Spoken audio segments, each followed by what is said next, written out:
சென்னை பனையூரில் உதவி கேட்ட வந்த பெண்ணிடம் தாவேகாவினர் வாக்குவாதத்தில் ஈடுபட்டுள்ளனர். அதனை அண்மை செய்தியாக பார்த்துள்ளோம்.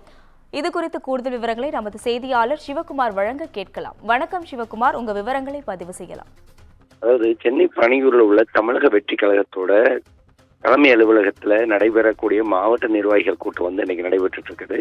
அதுக்கு நடிகர் விஜய் தற்போது வருகை தந்திருக்கிறாரு. வருகிற 2026ஆம் ஆண்டுக்கான சட்டமன்ற தேர்தலுக்கு தமிழக வெற்றி கழகம் தயாராகிட்டு வர்ற சூழ்நிலையில தங்களது நிர்வாக காரணங்களுக்காக கட்சியை 120 பிரிவுகளாக மாவட்டங்களாக பிரித்து அதன் அடிப்படையில் தற்போது நியமிச்சிட்டு இருக்காங்க. இதுவரைக்கும் 95 மாவட்டங்களுக்கான பொறுப்பாளர்கள் மற்றும் நிர்வாகிகள் நியமிக்கப்பட்டுள்ள நிலையில எஞ்சிய 25 கட்சி மாவட்டங்கள்ல இன்று 19 மாவட்டங்கள்ல புதிய நிர்வாகிகள் பட்டியலை இன்னைக்கு விஜய் அறிவிக்க வாய்ப்பு இருக்குதுங்க. புதிதாக நியமிக்கப்படும் 19 கட்சி பொறுப்பாளருடன் சென்னை பனையூரில் உள்ள தமிழக வெற்றி கழகத்துல தலைமை அலுவலகத்தில் விஜய் தனித்தனியா ஆலோசிச்சுட்டு வர்றாரு.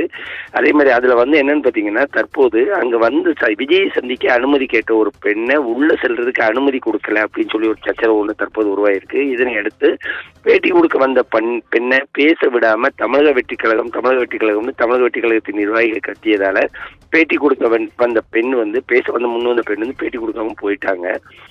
விஜயை சந்திப்பதற்கு அனுமதி கேட்ட நிலையிலையும் அவரை சந்திக்கிறதுக்கு அனுமதி கொடுக்கல அப்படிங்கிறது தான் அதோட காரணமா. அதன் அடுத்து அவர் பிரஸ் சந்திக்கிறதுக்கு உண்டான பேசுறதுக்கு அனுமதி கேட்டதுக்காக கொடுக்காம கத்துனதுக்கு காரணம் அதுதான் சொல்லி தெரிய வந்திருக்குது.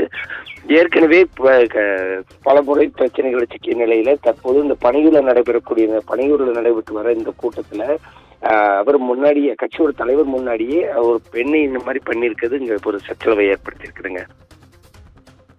விவரங்களுக்கு நன்றி சிவகுமார்.